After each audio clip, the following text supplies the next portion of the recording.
Dear students, आज हम स्वच्छता पखवाड़ा 2021 के अंडर जिस टॉपिक पर बात कर रहे हैं वो है रेस्पिरेटरी हाइजीन या फिर कफ एटिकेट्स।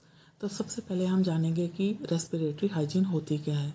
रेस्पिरेटरी हाइजीन एक ऐसा तरीका है या उपाय है जो कि हमें बहुत सारे रेस्पिरेटरी इलनेसेस से बचाता है, जो कि हवा के द्वारा हमारे रेस्पिरेटरी ट्रैक यानी कि श्वास नली तक पहुंच सकते हैं और हम बीमार पड़ सकते हैं।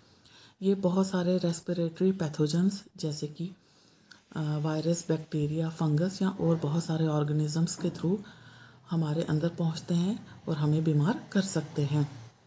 ये किसी भी व्यक्ति के खांसने से, छींकने से, बात करने से या फिर डस्ट के थ्रू उसके अंदर पहुंच सकते हैं और उसे बीमार कर सकते हैं।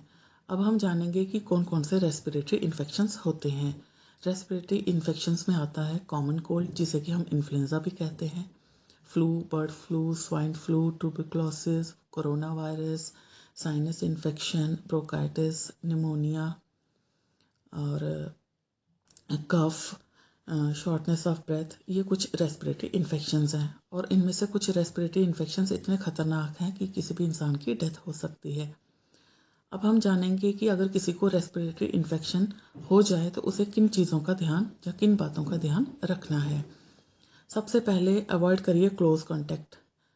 इससे आप दूसरे व्यक्ति तक वो इन्फेक्शन पहुंचाने से मतलब आप उस पर रोक लगा सकते हैं। तो जितना हो सके क्लोज कांटेक्ट को अवॉइड करिए।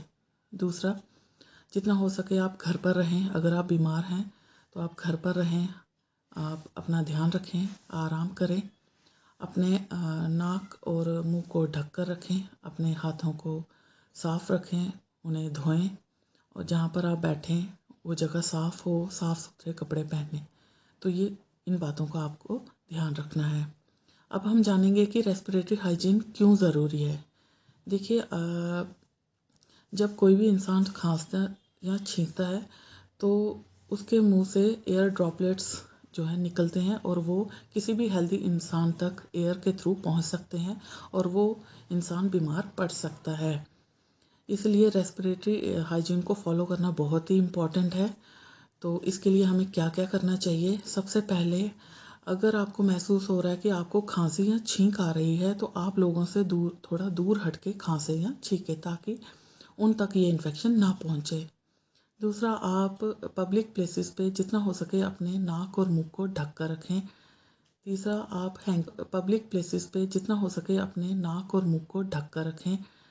तीसरा, आप हैंकी का इस्तेमाल ना करें क्योंकि ये एक आइडियल प्लेस बन जाती है for breeding bacteria and virus. जितना हो सके आप टिश्यू का इस्तेमाल करें और इस्तेमाल करने के बाद उसको डिस्पोज ऑफ करें। और अगर आपके पास टिश्यू नहीं है तो आप एल्बो बेंड करके खांस या छींक सकते हैं।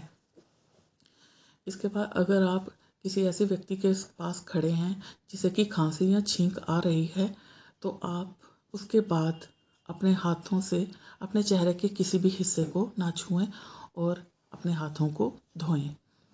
अगर आपको लगता है कि आपने कोई ऐसा सरफेस या कंटेमिनेटेड ऑब्जेक्ट टच कर लिया है तो आप अपने हाथों को प्रॉपरली साबुन और पानी के साथ धोएं या फिर हैंड सैनिटाइज़र का इस्तेमाल करें। तो ये कुछ ऐसे तरीके हैं जिनको फॉलो करके आप रेस्पिरेटरी हाइजीन को मेंटेन कर सकते हैं और बीमारियों से बच सकते हैं। Thank you.